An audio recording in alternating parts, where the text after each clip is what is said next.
Imagine being banished from your own kingdom by the very man you crowned yourself. Ladies and gentlemen, take a seat. Welcome to this episode. It is May 1985 in Cupertino. Steve Jobs is 30 years old. He is wealthy, famous, and he is the soul of Apple. But in the hushed hallways of the company, a plot is unfolding.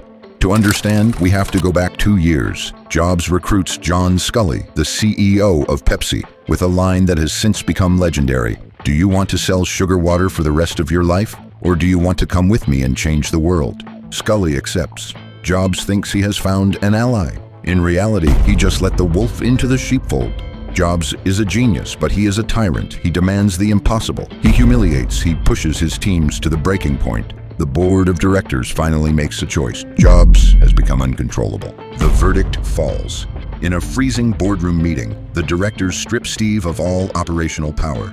The man who co-founded Apple in his garage is sidelined. Then he is forced to resign. Picture the scene.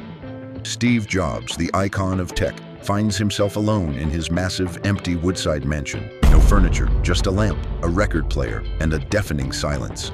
The exile of his own empire watches from afar as the company he loves slowly falls apart. But during that time, in the shadows, the exile did not stay idle. He created NeXT. He bought Pixar. He learned. He matured.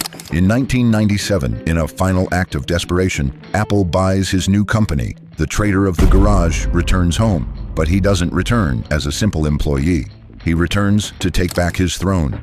In just a few months, he axes 70% of the useless projects. He launches the iMac, the iPod, then the iPhone.